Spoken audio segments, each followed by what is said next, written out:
Hello, Cholera here, and once again, this is Plasma! Yes, it is.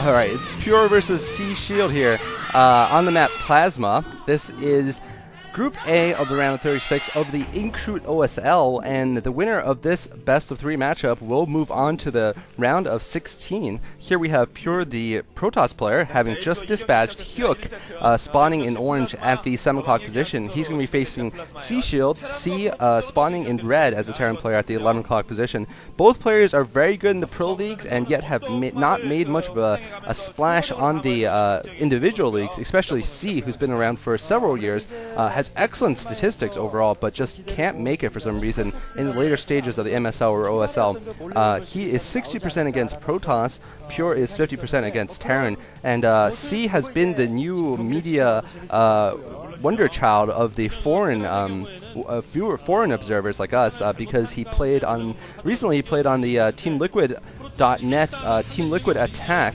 And that was quite an interesting video. You guys should take a look at it if you get a chance. And it was just him playing against a lot of foreigners on Battle.net. Very interesting. Supply depot going down for C at his choke point on that narrow ramp, and that ramp is going to be absolutely impossible to ascend, I think. I don't think Dragoons can get up it. I mean, last game between Pure and Hyuk, we didn't get to see whether large units can go down, but I assume they cannot, because I don't think I saw a single Dragoon walking down. He didn't build a lot of Dragoons, but I think all the Reavers went up and down through shuttles and not through that ramp. So I'm going to assume right now that that ramp is a narrow ramp that won't let large units through. But someone can confirm or deny that. That'd be great too. Pylon in the base here for Pure. He's probably going to be going for a 14 Nexus here, actually.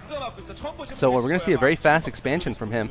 Given the fact that we don't see a gateway or anything building, he is going to be taking his gas natural probably, which is on the low ground. But unfortunately for him, C is going to spot this right away with his scouting SCV. So I stand corrected. Workers at least can get through these lurker eggs with no problem. I'm not sure what it's like. Oh, I see what's going on. They have those little mineral patches there. So what you can do is you can get your worker units to right-click on that mineral patch past the lurker eggs, and they'll pass through those lurker eggs automatically. So very clever map making here. Small units like Zerglings I don't think will even go through there easily, but workers will go through easily. Pure now doing a little bit of a harass on C's SCV building that barracks, but it gets away in time, and we're going to be seeing a fairly standard factory opening here from C, and I'm going to guess he's probably going to go for dropships fairly early, or maybe a 2-factory push by destroying those lurker eggs, although I think dropships, like a tank drop or a vulture drop, would probably be the best way on this map, given that it will take a while to break those lurker eggs. We'll have to see though, and Pure is putting himself in a rather vulnerable position by going for the 14 Nexus. I think it's also unfortunate that he got scouted so early. And something about the round of 36 here, I'm not sure which player this person's rooting for, but it's for somebody. And C still inside of Pure's base, still scouting around.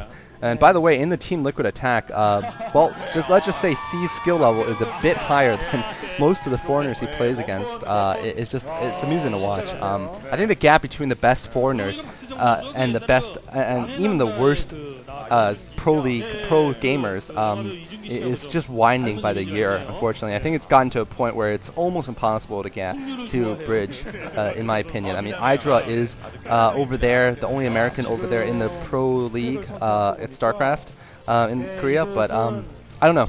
It's just my opinion. After watching some of the fights between Eastro and the team that was set up to fight Eastro among the foreigners, after watching some of those games, it was just pretty lopsided towards Eastro, and Eastro's the worst ranked team in the Pro League right now. So, but anyway, that's neither here or there.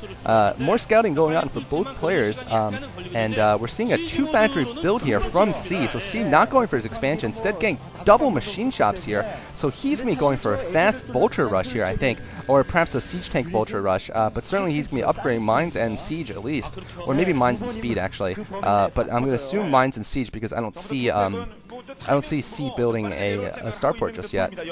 Looks like the scouting SCV is still alive, still being annoying around here, although the probe is still being annoying. But the only thing the probes managed to see so far is that C has not gone for an expansion of any sort. Whoa, what's C doing? Okay, that was a mistake by C. That's going to cost him some minerals. Lifting up his command center for no reason. That does happen. I think he was trying to lift his barracks. That does happen sometimes, but it's quite costly when it happens because all your SCVs stop doing stuff. SCV going down now, finally, for C. And C's double upgrading here. I'm going to guess it's siege mode now, and probably mines.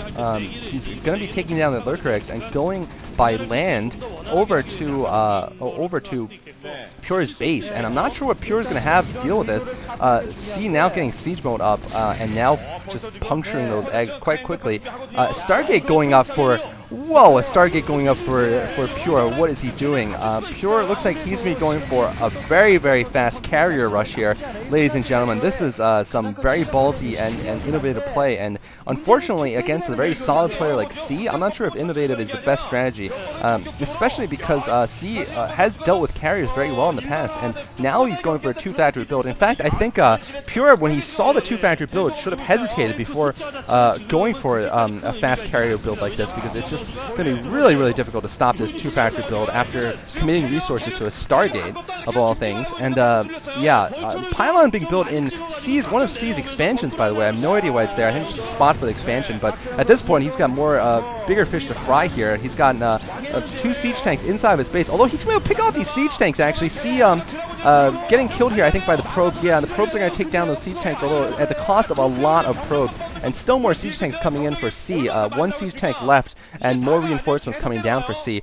He's gotten turrets up also, just in case there was a DT counter. I don't think C was expecting a fast Stargate. Certainly, I wasn't expecting a fast Stargate. I think he was expecting, generally what you would expect is either Protoss to go for dropships and Reavers, or to go for DTs, and obviously mines and turrets are very good against them, but Pure instead has gone for that fast Stargate, and he's committing to it. We did see a fleet beacon just now being built there, so this is absolutely insane. He's going to have like 1 carrier out by the time C is in his main base, and that 1 carrier is just not going to do it.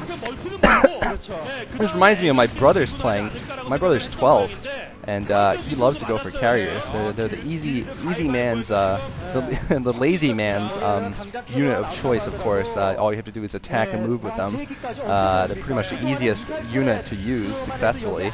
But yeah, this is reminding me of that a little bit. He's going to lose everything in this natural expansion. Pure is building 1 base carriers out of 1 Stargate. A little bit insane. I think he was forced into this situation by C's push, but I mean, Pure should have seen it coming, to be honest. Either a fast drop or a fast